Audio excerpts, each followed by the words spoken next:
अस्सलाम वालेकुम। Welcome to my channel SS mathematics. आज हम चैप्टर नंबर 3 स्टार्ट करेंगे। यूनिट नंबर 3 है सेट्स एंड फंक्शंस। सेट्स क्या होते हैं और फंक्शन क्या होता है। सबसे पहले जो है वो हम सेट्स के बारे में पढ़ेंगे। जो सेट की डेफिनेशन है वो है a set is described as a well defined collection of distinct object. Set क्या होता है? A set is described, set को जाहिर किया जाता है as a well defined. Well defined का मतलब होता है ऐसी चीज़ें जिनके बारे में हमें पता हो, हम मालूम हो, जिसके बारे में हम जानते हो, वो वेल डिफाइंड होती हैं। Collection of distinct object.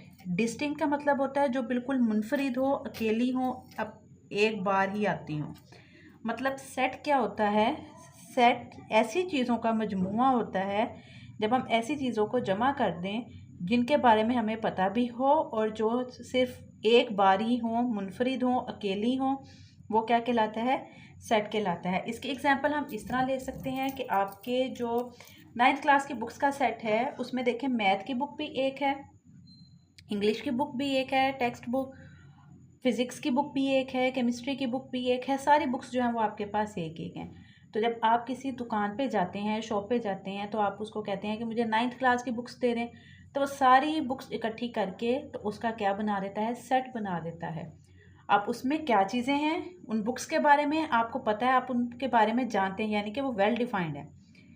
और डिस्टिंक्ट है कि सारी की सारी बुक एक बार ही आई हुई है। अगर कोई एक बुक गलती से 2 बार आ जाए, जिस तरह इस्लामियत की बुक फ़र्ज़ करें 2 बार आ जाए, तो आप उसको कहेंगे कि ये 2 बार बुक आ गई है, एक बुक आप वापस ले लें।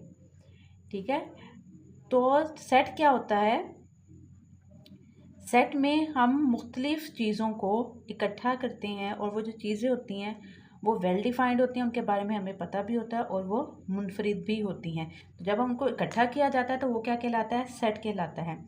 नंबर्स और एलिमेंट्स, ऑब्जेक्ट्स भी हो सकते हैं, वो नंबर्स भी हो सकते हैं और एलिमेंट्स भी हो सकते हैं। अब ऑब्जेक्ट्स का मतलब है कोई सी भी चीज़ें हो सकती हैं। इसमें आप जो है वो जो आपका ज्योमेट्रिक बॉक्स है उसमें चीज़ें होती हैं, उसमें pencil, pen, pointer, marker, eraser, sharpener, scale, तो वो चीज़ें हो गई। इसमें हम नंबर्स भी हो सकते हैं 1 2 3 4, उसमें इवन नंबर्स हो सकते हैं, ऑड नंबर्स हो सकते हैं और एलिमेंट्स भी हो सकते हैं। So that we may be able to decide whether the objects belong to the collection or not। फिर हम ये देखते हैं कि जो सेट के अंदर एलिमेंट्स हैं, नंबर्स हैं, मेंबर्स हैं, क्या वो सेट से, उस चीज़ से, उस ऑब्जेक्ट से बिलोंग कर रहे हैं या नहीं कर रहे। मतलब अगर हम जो है वो बुक्स का सेट लेते हैं और अगर उसमें कोई इर्रेलिवेंट चीज़ आ जाती है जो कि उस कलेक्शन में नहीं है, तो वो जो है वो सेट नहीं होगा। अब जो कैपिटल लेटर्स, सेट को जो है वो हम डिनोट करते हैं कैपिटल लेटर्स के साथ। कैपिटल लेटर्स में A B C X Y Z, D भी हो सकता है, ई भी हो सकता है। जो कैपिटल इंग्लिश अल्फ़ाबेट हैं वो हम जो है वो सेट के लिए डिनोट करते हैं, are generally used as name of sets. जो कैपिटल लेटर्स होते हैं वो सेट्स का क्या होते हैं? नेम्स होते हैं, हम उनका नेम रखते हैं। एंड स्मॉल लेटर्स, और जो स्मॉल लेटर्स होते हैं वो उसके क्या होते हैं? मेंबर्स होते हैं, एलिमेंट्स होते हैं। कैपिटल लेटर्स नेम होते हैं और जो स्मॉल लेटर्स होते हैं उसके मेंबर्स और एलिमेंट्स होते हैं। आगे जो है वो हम सेट की टाइप्स पढ़ेंगे कि सेट की जो है वो कितनी टाइप्स हैं। There are 3 different ways of describing a set. Set को जो है वो 3 तरीक़ों से लिखा जा सकता है। The descriptive form, tabular form, set builder method. मतलब जो है वो सेट को 3 तरीक़ों से जो है वो लिखा जा सकता है। डिस्क्रिप्टिव फॉर्म में लिखा जा सकता है, टेबुलर फॉर्म में लिखा जा सकता है और सेट बिल्डर मेथड में लिखा जाता है। अब डिस्क्रिप्टिव फॉर्म क्या होती है? अ सेट में बी डिस्क्राइब इन वर्ड्स। ऐसा सेट जो वर्ड्स में लिखा जाए वो कौन सा सेट होता है? वो कौन सी फॉर्म होती है? Descriptive form. For example the set of vowels of the English alphabet. ये देखें, ये वर्ड्स में लिखा हुआ है कि English vowels of English alphabet का सेट, ये कौन सी फॉर्म होगी? Descriptive form. आगे आगे टेबुलर फॉर्म। टेबुलर फॉर्म क्या है? अ सेट में be described bye listing it's element with in a bracket. ऐसा सेट जिसके एलिमेंट्स को जो है वो हम ब्रैकेट में बंद कर दें, ब्रैकेट में लिखे जाएं, वो कौन सी फॉर्म होती है? Tabular form. जिस तरह ये जो थी the set of vowels of the English alphabet, उसको हमने ए से डिनोट किया। कैपिटल ए जो है वो इस सेट का क्या है? नेम है, ये इसका नेम रख दिया। और वॉवल्स को क्या होते हैं, ए ई आई ओ यू, ये वॉवल्स होते हैं। इन वॉवल्स को हमने क्या किया, ब्रैकेट के अंदर बंद कर दिया। तो ये कौन सी फॉर्म है, टेबुलर फॉर्म। ऐसी फॉर्म जो वर्ड्स में लिखी जा सकते हैं वो डिस्क्रिप्टिव फॉर्म होती है, और वो फॉर्म जो कि ब्रैकेट में लिखी जाए वो कौन सी फॉर्म होती है, टेबुलर फॉर्म। अब टेबुलर के फॉर्म का एक और नाम भी है, the tabular form is also known as roster form. इसको जो है वो हम रोस्टर फॉर्म भी कहते हैं। अगर क्वेश्चन में आपको ये आ जाए कि आप इसको टेबुलर फॉर्म में लिखें या रोस्टर फॉर्म में लिखें, तो हम उसको किस में लिखेंगे, ब्रैकेट में लिखेंगे। आगे जो मोस्ट इम्पोर्टेंट और यूज़फुल मेथड है जो हम यूज़ करते हैं वो है सेट बिल्डर मेथड। अब सेट बिल्डर मेथड क्या है, it is sometimes more convenient और useful to employ the methods. यहाँ पे जो है of set builder notation in specifying set, कि हम सेट्स को क्या करते हैं, उसको हम सेट बिल्डर नोटेशन में लिखते हैं। अब सेट बिल्डर नोटेशन में हम लोग किस तरह लिखेंगे, this is done by using a symbol और लेटर। इसमें हम जो है वो यूज़ करते हैं कोई भी सिंबल यानी कि कोई भी अलामत, और लेटर और कोई भी जो है वो लेटर यूज़ करते हैं for an arbitrary set members and stating the property common to all the members. और इसमें हम ये बताते हैं कि इसमें कौन सी प्रॉपर्टी यूज़ हुई है, कि set of English alphabets use हुआ है, सेट ऑफ वॉबल्स यूज़ हुए हैं, सेट ऑफ नेचुरल नंबर है, सेट ऑफ होल नंबर्स हैं। इसमें हम ये प्रॉपर्टी बताते हैं कि इसमें कौन से नंबर जो है वो यूज़ हुए हैं। तो इसको जो है वो लिखने का तरीका होता है, ए कैपिटल ए नाम है इज इक्वल टू एक्स। ये जो लाइन है ये इसको हम कहते हैं सच दैट। सच दैट का होता है A is equal to X such that. अब एक्स हमारे पास क्या है, एक्स हमारे पास था वोवल्स ऑफ इंग्लिश अल्फ़ाबेट। तो X is a vowel of the English alphabet. इसमें हमने ये बताना है कि एक्स जो है वो हमारे पास, ये वाला एक्स जो है वो हमारे पास क्या है, किस चीज़ का सेट है। तो एक्स हमारे पास किस चीज़ का सेट है, वोवल ऑफ इंग्लिश अल्फ़ाबेट्स का है। तो हम ये लिखेंगे x is a vowel of the English alphabets. अब ये जो the symbol used of member, अगर जो है मेंबर है, मतलब अगर सेट में वो एलिमेंट मौजूद है, अगर एक सेट है उसमें ये एलिमेंट मौजूद है, तो उसके लिए हम ये सिंबल यूज़ करते हैं, और ये सिंबल है बिलोंग्स टू। और अगर जो है वो मेंबर नहीं है तो उसके लिए जो हम सिंबल यूज़ करते हैं वो है डज नॉट बिलोंग टू। अब फ़र्ज़ करें कि हमारे पास एक जो है वो सेट है, एक कोई सा भी हम सेट ले लेते हैं, A is equal to A B C D E तक जो है वो हम सेट ले लेते हैं। अब जो है ए, स्मॉल ए, वो कैपिटल ए का एलिमेंट है। ये जो अंदर सेट के अंदर के जो वर्ड्स हैं इसको हम कहते हैं मेंबर्स, और इसको हम क्या कहते हैं, एलिमेंट्स, कि ये इसके मेंबर्स भी हैं और इसके एलिमेंट्स भी हैं। अब इसको हम किस तरह लिखेंगे कि small A is a member, ये इस तरह ई डालते हैं, आप इसको इस तरह भी डाल सकते हैं, इस A is the member of capital A, कि ए जो है वो एलिमेंट है, किसका एलिमेंट है, कैपिटल ए का एलिमेंट है।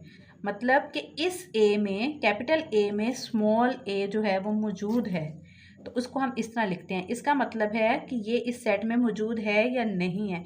अगर यहाँ पे मैं लिखूँ कि क्या एफ जो है वो इस ए के सेट में है, तो वो नहीं है।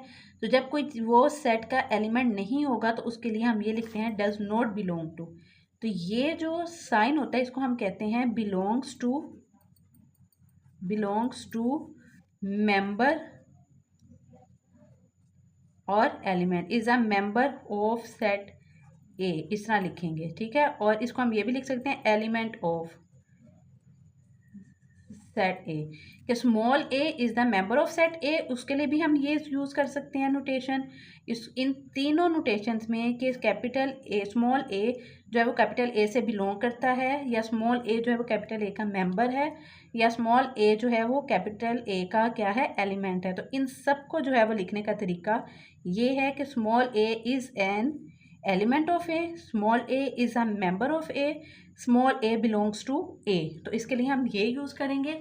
और अगर जो है वो मेंबर नहीं है तो आएगा does not belong to A, is not a member of A, is not element of A. तो ये जो है बिलोंग्स टू, मेंबर ऑफ और एलिमेंट ऑफ के लिए जो हम नोटेशन यूज़ करते हैं, तो ये नोटेशंस हैं हमारे पास। अब उसके बाद जो है यहाँ पे कुछ नेम्स दिए हुए हैं सेट के जो हम यूज़ करेंगे। n is equal to, n जो है वो नेचुरल नंबर का सेट है। n is equal to set of natural numbers, और नेचुरल नंबर्स जो है वो 1 से स्टार्ट होते हैं, 1 2 3 4। w is equal to set of whole numbers, w जो है वो होल नंबर्स का सेट है, और होल नंबर जो है वो 0 से स्टार्ट होते हैं। z is equal to set of integers, integers हमारे पास क्या होते हैं, 0 प्लस माइनस 1 प्लस माइनस 2। इसका मतलब है प्लस माइनस का मतलब है कि 1 जो है वो प्लस में भी है और माइनस में भी है, मतलब 1 के साथ प्लस भी है और 1 के साथ माइनस भी है, तो हम इसको लिखते हैं प्लस माइनस 1। उसके बाद आ गया था set of odd integers. Odd integers वो नंबर्स होते हैं जो 2 के टेबल पे डिवाइड नहीं होते, वो हैं plus minus 1 plus minus 3 plus minus 5 plus minus 7 और अप टू सो ऑन, ये चलते जा रहे हैं। The set of even numbers, E जो है वो डिनोट करता है इवन नंबर्स को। इवन नंबर्स कौन से नंबर्स होते हैं, ऐसे नंबर्स जो 2 के टेबल पे डिवाइड हो जाएं, वो आ जाएगा 0 plus minus 2 plus minus 4 plus minus 6 plus minus 8। तो ऐसे नंबर्स कौन से होते हैं, इवन नंबर्स होते हैं। और प्राइम नंबर्स, पी जो है वो सेट ऑफ प्राइम नंबर्स होता है। प्राइम नंबर्स ऐसे नंबर्स जो सिर्फ और सिर्फ अपने टेबल पे डिवाइड होते हैं, 2 3 5 7 11 13 17, आगे जो है वो 19 आ जाएगा, 23 आ जाएगा, 29 आ जाएगा।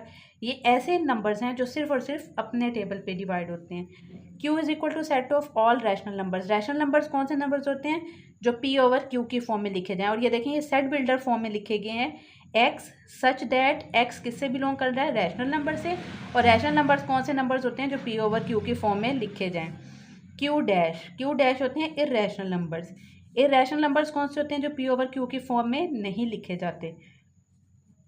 तो यहाँ पे आएगा x such that x does not belong to, is not equal to p over q. तो real numbers R is equal to the set of real numbers. जब हम रैशनल और इर्रेशनल नंबर्स का यूनियन लेते हैं तो वो किसके इक्वल आता है, रियल नंबर के इक्वल आता है। उसके बाद आ गया सिंगल्टन सेट। सिंगल्टन सेट एक ऐसा सेट होता है जिसमें सिर्फ और सिर्फ एक ही एलिमेंट हो। मतलब सेट जो है उसको आप इस नोटेशन में लिखते हैं ब्रैकेट में, और इसके अंदर सिर्फ एक ही एलिमेंट हो। वो ए भी हो सकता है, वो 1 भी हो सकता है, वो 3 भी हो सकता है, वो 5 भी हो सकता है, और वो 0 भी हो सकता है।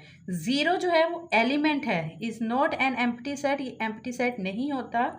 0 जो है वो क्या है, एक एलिमेंट। ऐसा सेट जिसके अंदर सिर्फ और सिर्फ एक ही एलिमेंट हो, वो कौन सा सेट होता है, singleton set. A set with only 1 element is called a singleton set. For example, आगे उसने एग्जाम्पल दे दिए, ये किसकी डेफिनेशन है, सिंगल्टन सेट की। अब आ गया एम्प्टी सेट। अब एम्प्टी सेट क्या होता है, ऐसा सेट जिसके अंदर कोई एलिमेंट नहीं होता। मतलब एक ऐसा सेट की हमने ये टेबुलर फॉर्म में नोटेशन बनाई, इसके अंदर कोई एलिमेंट नहीं है, तो ये कौन सा सेट होगा, एम्प्टी सेट। इसको हम एम्प्टी सेट भी कहते हैं, इसको हम नल सेट भी कहते हैं, इसको हम वाइड सेट भी कहते हैं। The empty set is denoted by symbol. इसको जो है वो लिखने के लिए एक ये एम्प्टी सेट और ये 5 होता है हमारे पास, 5 इसको कहते हैं। एम्प्टी सेट को हम 5 भी लिख सकते हैं और एम्प्टी सेट भी लिख सकते हैं। अगर 5 आपको लिखा हुआ है तो इसका मतलब ये है कि ये कौन सा सेट है, एम्प्टी सेट है। सिंगल्टन सेट और एम्प्टी सेट में ये फ़र्क है। बाज़ जो हैं स्टूडेंट्स ये गलती करते हैं कि वो एम्प्टी सेट में 0 डाल देते हैं। तो 0 जो है वो एलिमेंट है। एम्प्टी सेट का मतलब होता है, एम्प्टी का मतलब होता है खाली, बिल्कुल खाली, जिसके अंदर कुछ ना हो। तो एम्प्टी सेट क्या होगा, जो बिल्कुल खाली सेट होगा वो एम्प्टी सेट होगा, और उसको हम जो है वो 5 में भी लिखेंगे। और अगर 0 लिखा होता है तो वो एम्प्टी सेट नहीं है, वो सिंगल्टन सेट है। अगर आपको मेरी वीडियो पसंद आई है तो इसे लाइक करें, सब्सक्राइब करें और कमेंट करें।